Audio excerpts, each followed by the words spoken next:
August 6, 1945. A mushroom cloud blossoms over Hiroshima. 3 days later, another appears over Nagasaki from the cockpit of the Enola Gay. Colonel Paul Tibbets banks his B-29 away, the shockwave rippling through the plane like a tremor from another world.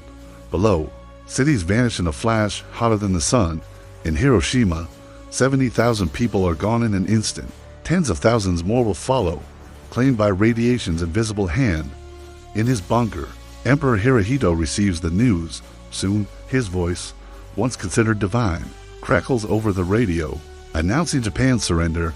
"We have resolved to pave the way for a grand peace," he says, "by enduring the unendurable and suffering what is unsufferable." Admiral Yamamoto's famous warning about waking a sleeping giant had become a terrifying reality. The giant was now fully awake, and its terrible resolve had forced Japan to its knees. On September 2nd, aboard the USS Missouri in Tokyo Bay, the final act plays out. General Douglas MacArthur, pipe in hand, oversees the signing ceremony. His words carry the weight of the moment. "It is my earnest hope that from this solemn occasion a better world shall emerge." The salt air is thick with finality. Sailors in crisp white uniforms stand at attention as Allied flags snap in the breeze. The cost of this victory was staggering. Japan's empire, stretching from Manchuria to the Indies, had crumbled. Over 2 million of its soldiers were dead. Its cities lay in ruins. For the United States, the price was for 118,500 lives lost across the globe. Families were shattered, economies ravaged. Yamamoto, had he lived to see it, would have likely offered a grim nod. His prophecy was fulfilled. Meanwhile, in Europe, the end had come a few months earlier. May 8, 1945, Victory in Europe Day. The red flag of the Soviet Union hangs over the ruins of the Reichstag in Berlin.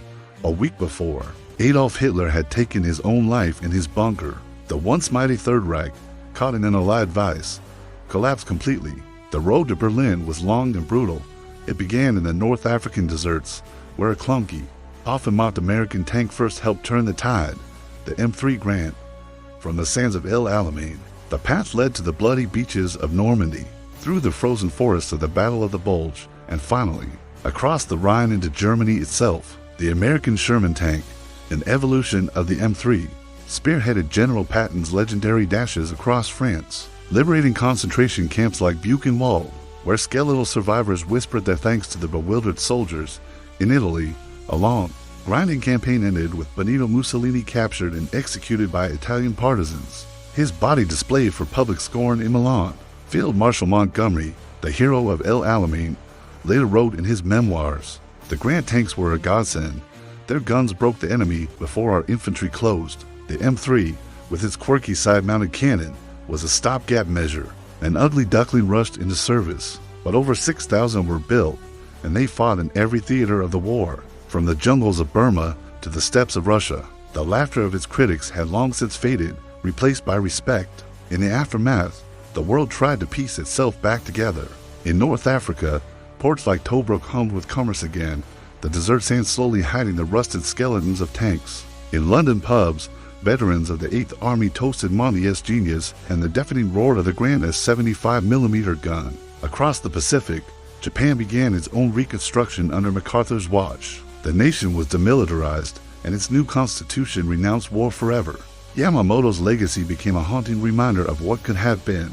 His time studying at Harvard and his travels in America gave him a unique understanding of the country as industrial power and resilient spirit.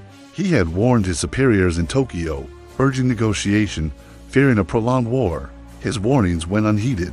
Hubris was a disease that infected leaders on all sides. Mussolini's dreams of a new Roman Empire, Tojo's aggressive expansionism all led to ruin. Rommel, the desert fox, repeatedly begged Hitler for more supplies in North Africa, resources that were being diverted to the disastrous Russian front. In his papers, he expressed a professional admiration for his enemy's logistics.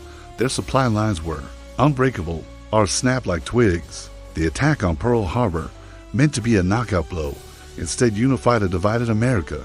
Congress declared war with only a single dissenting vote. The sleeping giant, poked and prodded, awoke with a fury that reshaped the globe. In the rubble of the old world, a new one was born.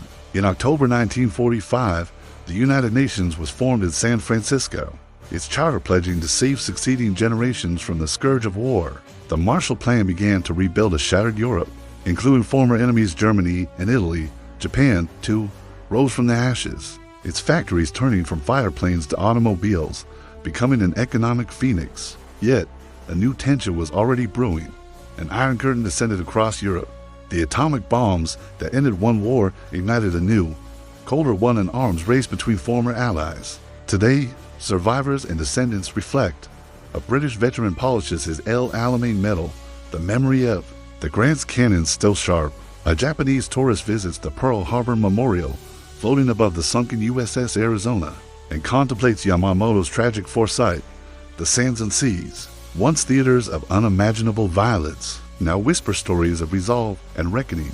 The world was forged anew in the fires of the Second World War, but as new superpowers eyed each other across a divided Berlin and a divided Korea, a chilling question remained. Have we truly learned from history's echoes? Or are we simply waiting for the next giant to be awakened? Thanks for watching. If you found this story compelling, please like this video and subscribe for more deep dives into the pivotal moments that shaped our world.